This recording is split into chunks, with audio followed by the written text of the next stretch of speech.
Hi everyone, it's Sue Reynolds and we are starting video 2 in our 3-part video series to prepare for Council Meeting 5.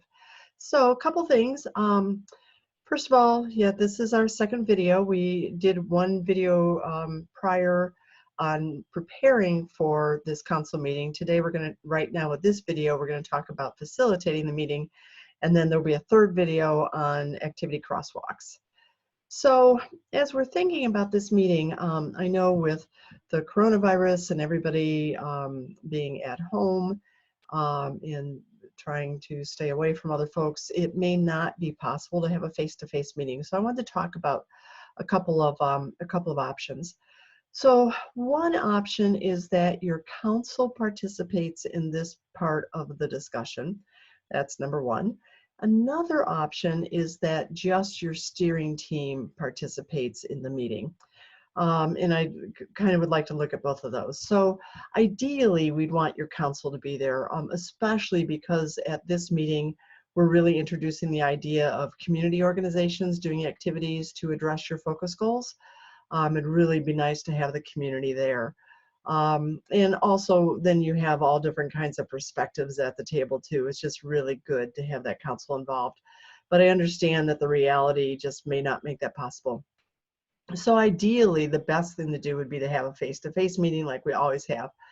Another option might be to do a virtual meeting. So I was thinking about how that might work. We use Zoom. It's free and I think it works really well. So what you could do is you could facilitate the meeting in Zoom. Everybody's can pop up in the screen so you can see other people as well.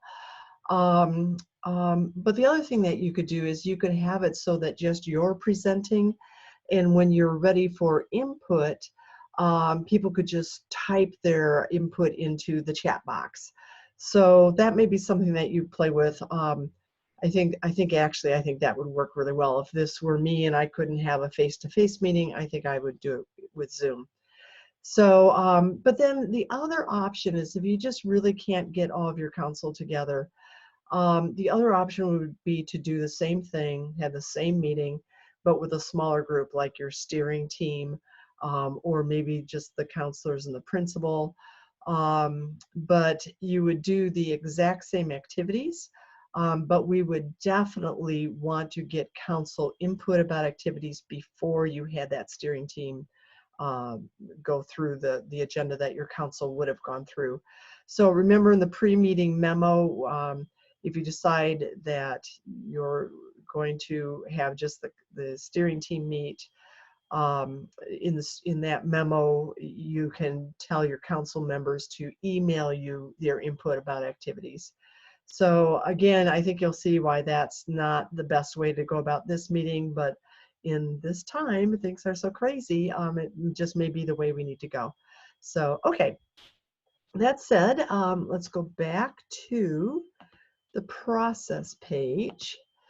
Okay, so I'm in the process page, and in the previous video, we worked down to here, and you're now on this step where you're watching this video about how to facilitate the council meetings. So I really love this part because you're going to see where all the work that you've done up to now is all going to come into some really cool reports, and those reports are going to generate some very, I think, thoughtful discussion about the activities that you do next year. So, okay, let's look at the 3 reports. We've asked you in this next step to print the school counseling discussion prompt posters. So you would have one of these posters for each of your focus goals. So for each focus goal, you'll have a poster, and then selected priority goals. So I know a lot of you this year you decided to just have one focus goal, and that you were really going to nail that focus goal and make sure that kids made that choice. So if so, you may decide that you want to talk about some other goals as well. And if so, you may select a few, maybe 1, 2 priority goals to work through this discussion with as well. It's perfectly okay to just do the focus goal, but as we started thinking about those of you with just one focus goal, you may decide that this discussion is so rich that you'd like to maybe look at a couple of your priority goals as well. Your choice. So, okay, so let me show you this report. So when I click on the enter icon, I'm going to get all of my priority goals and focus goals.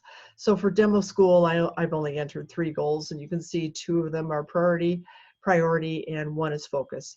I'm just going to go ahead and click on this focus goal to open that report. And you can see this report I think is really cool. It has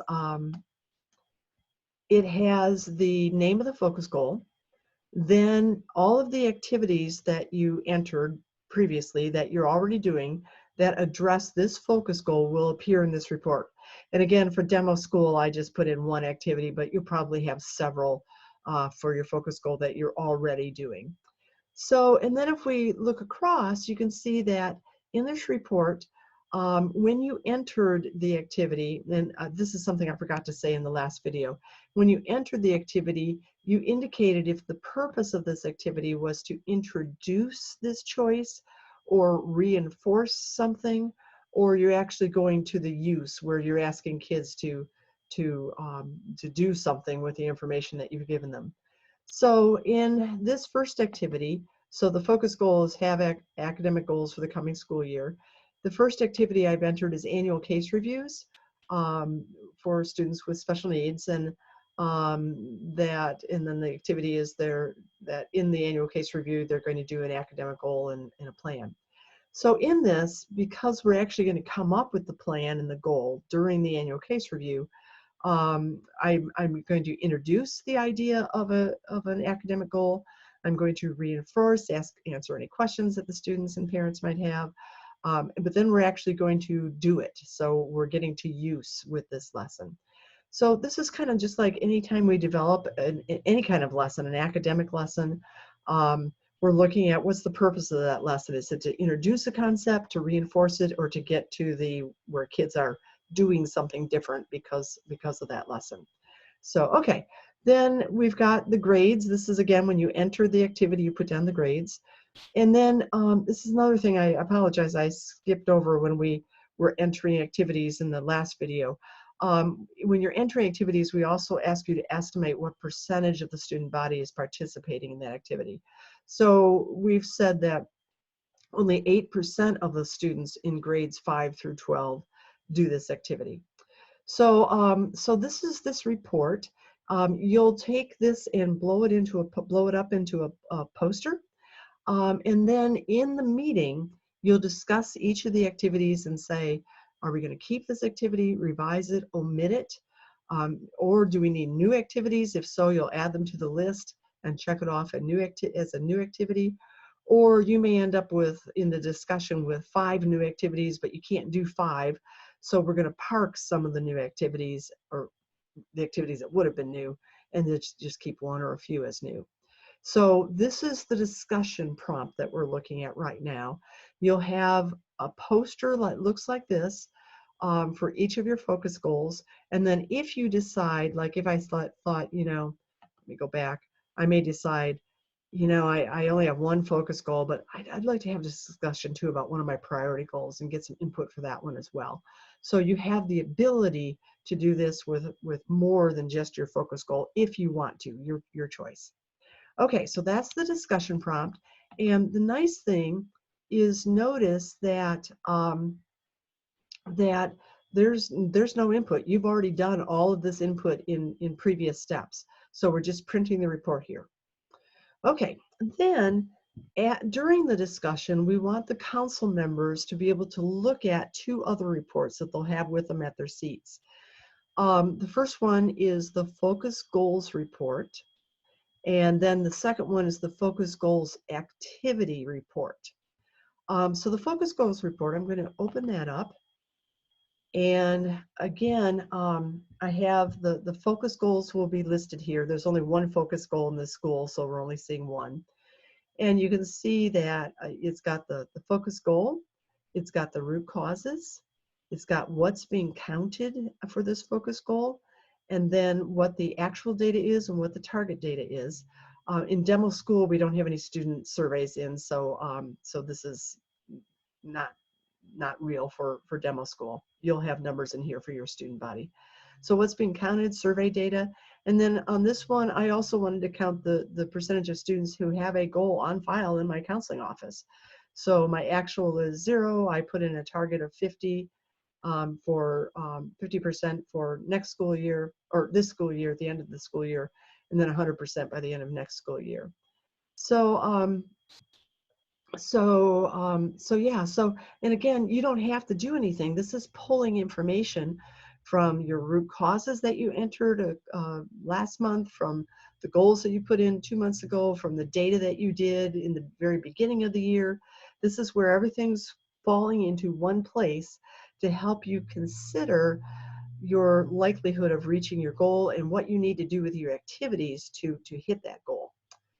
Okay, so that is the focus goals report. Now let's look at the other report that the people have at their desks, and that is the focus goals activity report.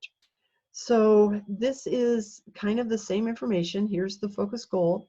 Here's what we're counting, the percentage of students who have a goal on file, and then the survey data. But this time I've listed all of the activities that I have currently in place to address this goal. And if this were the report that the council is looking at, they'd be saying, oh my gosh, no wonder kids don't have academic goals.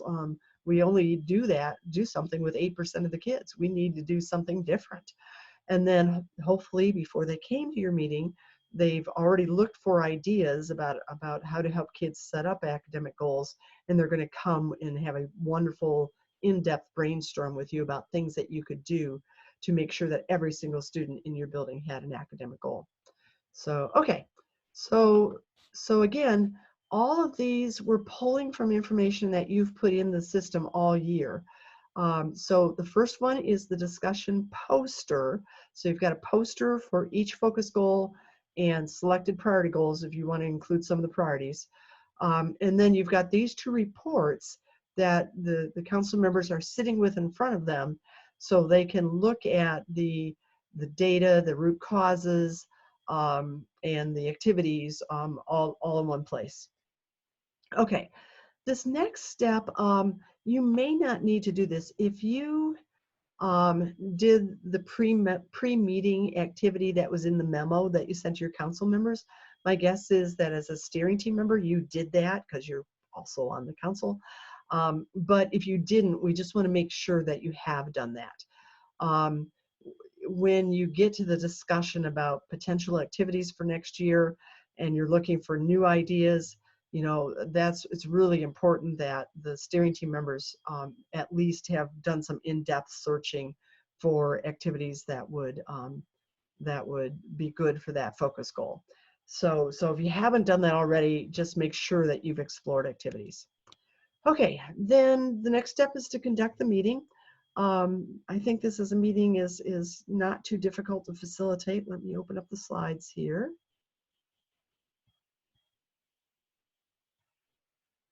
Let me just do one thing. Okay, let me open up the slides. Here we go. And okay. Okay, so we're with our council meeting. Either virtually you're showing this and talking over like I am now, or you're meeting face to face, or you didn't get your council together, and so it's just the steering team that's sitting down and going through all this. So, okay. So the agenda is to start out with a review. We're going to look at counselor activities. We'll do an introduction. We'll have a discussion about activities for next year. And then we're going to do our final capacity check. We want to make sure that we're not spreading our counselors too thin. And then a consensus check to just make sure everybody's happy with the activities that we're doing next year. We're going to talk about possible community activities, and then we'll end up with looking at what will happen next year in redesigning school counseling. Okay, so first a review. Just a reminder with your council that you've been through all these steps, you've got all the foundations in place, And now we're switching to action. We're turning a corner.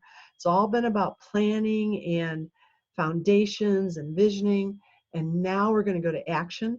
But the cool thing is that now our action is really going to be fine-tuned. We're going to have activities that are big bang for the buck, and our program is going to make a difference because of all of this work that we did to make sure that our activities were really targeted and focused. Okay, so activities introduction. Just a reminder to people that activities are the things that we do that address the root causes for our focus goals. Here's an example of our focus goals is to increase the percentage of students who choose to complete their homework. Then we look at what are the root causes. Students don't know how much one missed assignment impacts their class average. And then what activities are we going to do to address those root causes? And there's an example activity. So the key point here is that the activities are going to focus on those root causes. That's why in that one, the first report that we looked at, we list the root causes because we want the council to be thinking, how do we address those root causes? If we don't hit the root causes, we won't have more kids making those choices. So that's really, really important. Okay, then we're reminding people that there are different types of activities. We can do guidance activities where students learn and apply knowledge and skills. We can do counseling activities that address social and personal issues that are interfering with learning. Or we can do advocacy activities where we're helping to change the learning environment for a student or a group of students. So just a reminder that there are different types of activities, and a reminder that there are different activity settings. Some of our activities might be in a classroom where the counselors have gone into an English class or a 5th or 4th grade class to talk with a group of students. Or maybe we've brought a group of students into us that we've pulled out of the, from the student body. So it could be group activities that we're doing. It could also be individual activities. Maybe when the counselors are meeting with all the 8th graders to schedule their high school classes, that we're going to do the same activity every time we meet with a student, individually with every single kid. So, so we want the council really to be thinking that this doesn't have to be just group activities. It could also be individual activities. Okay, things to consider. So these are really important. When we're thinking about our activities, one of the things we have to consider is how quickly we want to improve. So we want to look at the data targets. If the improvement that we're wanting in the next year is very small, we don't need a lot of big activities. However, if the activity is, if we're looking at our current data is 0% and we want to go to 100%, then we really need some big activities that are going to reach every single student. And we're probably looking for activities that are going to introduce and then reinforce and then finally ask students to use the information we've taught to do something. So it's really important to look at those data targets. It's also important to think about what's getting in the way. That's why we want the council to look at those root causes. If we don't address the things that are getting in the way, the kids aren't going to make the choices we want them to make. It's also important to understand what knowledge kids need. Those are the knowledge statements. And then as we're looking at our activities, it's important to see what percentage of the student body is actually participating in those activities. We may have a great activity, but if only 4% of the kids in the school are participating in it, then that's not going to make a big difference. So when we look at all of our activities together, we should be totally confident that when we do those activities, we're going to reach our focus goal, that whatever that data was, 100% or 75% or whatever it is. So there should be 100% confidence. We should be totally confident that after we implement those activities, all the kids will make the choice that we want them to make. Okay, this is a real school example. It's from a high school that we worked with a couple of years ago. And their focus goal, and I'm just going to look at this one focus goal. Their focus goal was that all of their students would have a written plan for the future that includes all those different things. So they wanted the kids to have a written plan for their future, okay? A written plan, that's the big thing, that's the focus goal. So we're thinking now, what are we going to do so that every kid in the building has that focus plan, that plan? Okay, so here's that. So the council's sitting at their seats. Here's the report they're looking over. Here's the priority goal, have a written plan. Here is who we want to have a written plan, all kids. Here's the target. Right now, it's only 28% of the kids. This is a real schools data. And we want to get that to 100% of the kids. And then here are the things that are getting in the way. And you can see some of them are opportunities that kids don't have, and some is knowledge that kids don't have. So this report really helps us determine the direction that we need to go. And it also helps us look at how much energy we're going to need to put in to get to the target. In this case, it's 100%. I would expect to see that this school has some pretty major activities in place to get from 28 to 100%. Okay, so here's the focus goal activity report. So the council is looking over this, and again, here's the goal, have a written plan. Now I'm looking at a list of all of their current activities, and I can see that what grade level the activities are being provided for, the instructional level, and the percent participating. So knowing what that target was, 100% of all kids, I would expect it to see, if not right now, after they adjusted their activities, I would expect to see current activities that had 100% of the students being addressed, and some that were at the use level, that were not just introducing the concept, but we're asking kids to do things with it. So as I'm looking at these activities, if I'm on the council for this school, I'm looking and I'm saying, well, these first 5 activities hit 10% or less of the kids. That's not going to help. Then I start looking, well, here's 100% of the kids, but the student group is just seniors. So this is great. We're talking with seniors about having a written plan, but it's just seniors. So I'm looking at another one, graduation tracking credits. I'm not really sure in my mind how this is helping kids have a written plan. I'm wondering if maybe when the counselors put in the activity, this was kind of a reach, and this wasn't really the purpose of this activity. I wanted to point that out because when you're entering your activities, make sure that you're not doing a reach, because you can see it just doesn't give the right impression of what's going on. I'm going down this one, scheduling meetings, all grades, its use, and it's 100%. So I'm thinking, bingo, we've got this here. And again, before they adjusted their activities, I wouldn't expect to see this, because this would have given them more than 28% of the kids reach that goal. This is after they adjusted their activities, then we started seeing some of these pop up. So, and then also I have, some teacher advisor program lessons that are about this. So after they've adjusted the activities to address this goal, I'm looking at this and I'm happy. I truly believe that when they implement all these activities, I'm going to go back a slide, they're going to go from 28% to 100%. And again, when you bring up this form, because you haven't adjusted your activities yet, you're not going to find activities that have 100% with all students, likely. Now, if you do, then that would be a clue that there's something wrong with that activity.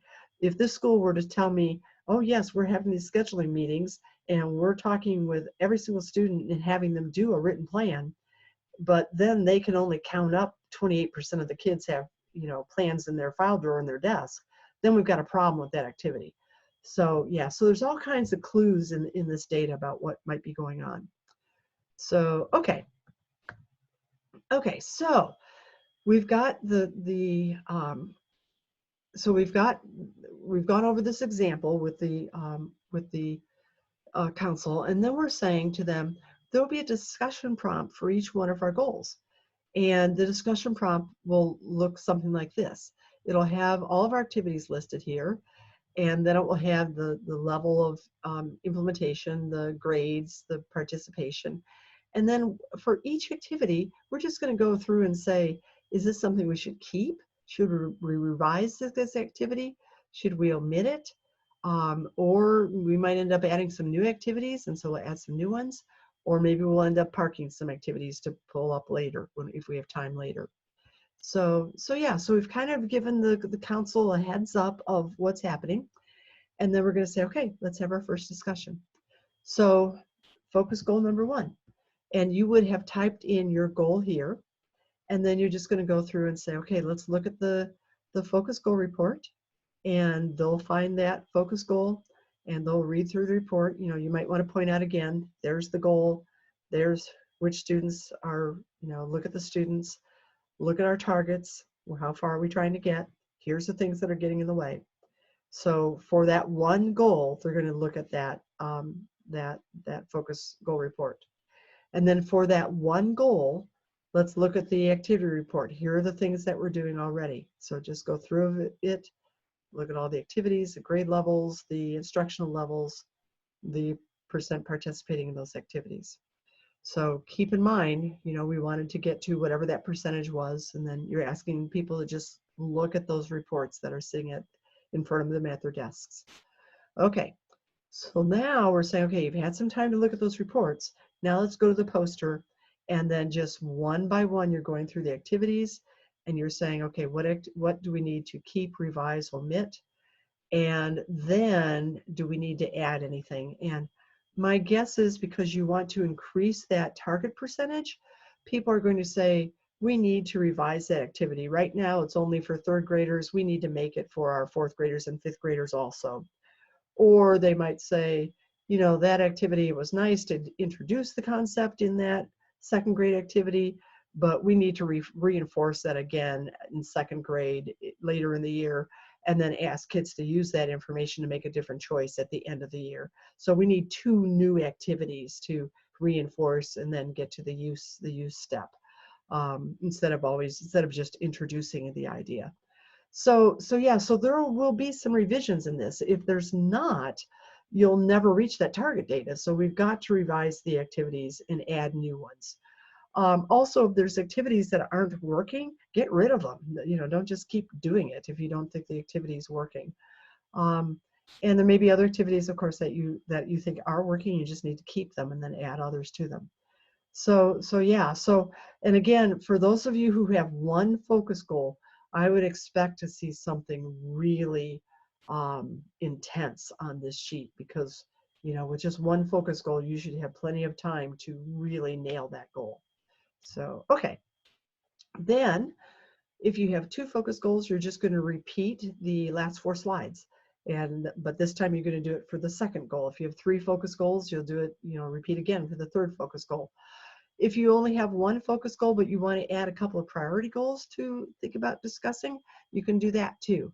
So, but the thing is, we want to repeat the last 4 slides for each goal that you're going to discuss. And then I made the background on this pink to remind you to take this slide out. This is just a note for you.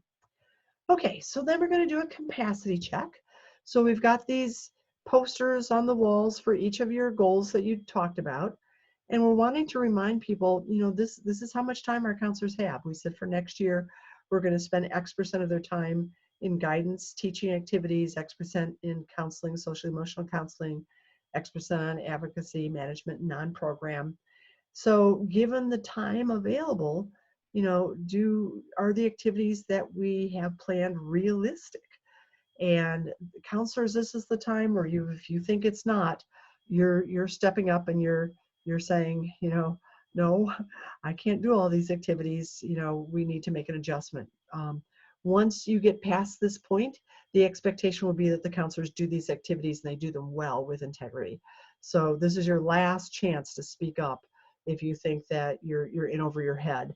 And by this time, there will be trust built with your counsel. And, you know, if you say, I just don't think I can do that, I think people will trust that that's truly the case. So, okay. And then on the next slide, we want to do another capacity check. This time it's with resources. So we're looking at funding, at professional development, technology, the perception of the counselors. And again, this is everybody's last time to say, you know, I think I could do this, but I really need some professional development before we get into this area. And to, you know, say we better pull back from that because we don't have the professional development that I need. So, or whatever. or you can also go and figure out a way to get that professional development. So anyways, so we're doing two things with our capacity check. One is time, and then the other is resources. And again, counselors, if you are nervous at all about this, you really, really, really need to speak up here. So, okay. And then finally, the consensus check. You're asking everybody, can we live with these activities that will make up our school counseling program next year? And can we support them publicly? So those are always our consensus questions. So yeah, so that's it on the activity discussion. But we want to launch the idea of community partners. So again, if this is something that you don't think is important in your community, feel free to take this part off. But we typically find here that the community organizations are kind of itching to get to help. And so we want to just say, okay, let's talk about it. Think about the community organizations that you belong to, your service clubs, where you work, your faith place of worship. Is there anything that your organizations could do to help us reach those focus goals? And again, if you've thought about this ahead of time, you might say, you might make some suggestions even. And then just see, does anybody step forward to be a community partner with you in reaching those focus goals? Hopefully they do. And that would be wonderful, because then it's not just the counselors delivering services, it's a whole bunch of people, which is, in my opinion, how it should be. Guiding kids is a community responsibility. So, okay. Then we're giving the council a heads up that you're going to be doing a lot of program checks. That's what the next video is about. And you may need to make some adjustments. So the first thing you're going to check is, do our activities truly address our priority goals and our focus goals? Are they addressing our social and emotional issues? Have we addressed a focus gap group, a gap group that we focused on? And if we aren't comfortable that we've nailed these things, we may need to do a little adjusting to the activities. Then this, I think, is important too, to just let your council know that there's external expectations on your school. And even though it doesn't align maybe with your priority goals or your focus goals, you may have to do some activities just because people outside of your school said that you have to. So again, I would, of course, edit this slide. But if your school's not a Title school, you can take those, Title I and Title IV off there if you're not working to meet those requirements. So definitely edit this slide. But I think it's important for your council to realize that schools don't always get to do what's best in their viewpoint. Sometimes they have to do things that people outside of your school think are best. So, okay. And then you might want to also give your council a heads up that you're coordinating your activities district-wide, and you may be asked to make some adjustments to your activities so that all students in the district, regardless of what school they go to, have the same activities. So if you're the only elementary school not doing an activity that every other elementary school is doing, you may be asked to add that to your activities. And then you may also be asked to do some activities to help align your curriculum vertically. So if you're in a middle school, the high school may ask you, could you introduce this with your 8th graders so that we can build on that when we get to the high school. So we're aligning activities vertically. And then also we have found that a lot of times schools will start to discover that like all their elementaries are using different terminology. And so you may be asked to change some terminology. Maybe one school's calling an academic plan a graduation plan, where another school's calling it a success plan. So you may be asked to make some adjustments there as well. So so we just want to give the council a heads up that you may be making some adjustments to just kind of coordinate with other things that are going on in the district. Okay, and then finally, looking at next year. So again, this is a slide that you may want to adjust, edit, but what we're suggesting is that you meet with your council in September next year. We like to do like snack and learn meetings over lunch, and you're just giving your council a heads up on here's the activities that are coming up first semester. So it's kind of like show and tell over lunch. And then in January, we'd suggest a second meeting. And again, it's a snack and learn meeting where it's just kind of like show and tell. You're talking about, activities that were done in the first semester, and your council partners, your counseling partners can talk about what they did too. And then you're highlighting the activities that are coming up second semester. So again, it's just, show and tell over lunch.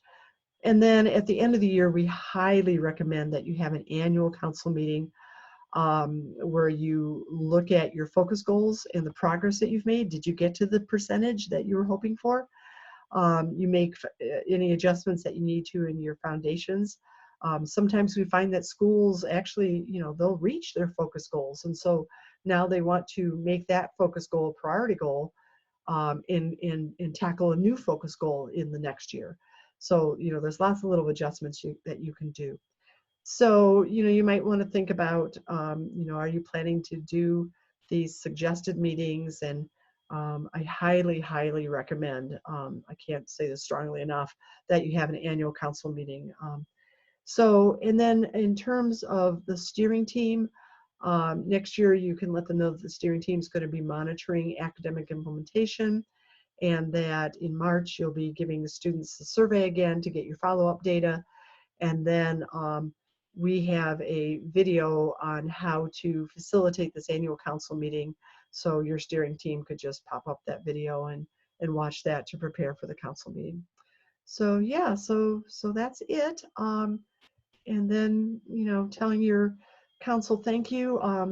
If you do get to have a face-to-face meeting, a lot of times schools will have a celebration at the end of the year, a special meal or a little token thank you present, or, a special letter of acknowledgement, a certificate for all the time that they put in or whatever. So I'd encourage you to celebrate, and, even if you do a virtual meeting, you can still, send people a nice little certificate to thanking them for their participation. So yeah, so that covers the council meeting facilitation. We have one more part to do that comes after the meeting. There's a couple things. Let me go back to the online system. Oops, where am I? So after the council meeting, you'd enter school counseling activities for next year. This is a piece of cake because you've already entered all the activities. All we need to do is edit them. And really from this point on, next year, the year after, this will be a piece of cake because everything's already in there. So all you need to do is make adjustments. If there's activities that you decided to omit, you'll take them out, just hit the delete button. Or if there's activities that you decided to add, you'll just add those activities. So, not every activity is going to turn over every year. So this is mainly after this first year, which is so time intensive, I know, with getting all those activities in. But after the first year, then it's just tweaking your activities. So it's really kind of easy. So that step will be easy. We're just tweaking the activities that you already put in, and then post your Instagram. If you have a virtual meeting, it'd be kind of fun to see that too. And then entering your minutes, and then make sure you check the rubric items for the meeting. So, okay, so that's it. I'm going to close this video. And the last thing we have to do is look at these crosswalks. Notice there's no entry. We're just going to look at some reports and see if your activities make sense. So, okay, that's it. I'm going to close this video, and then we'll record the next one.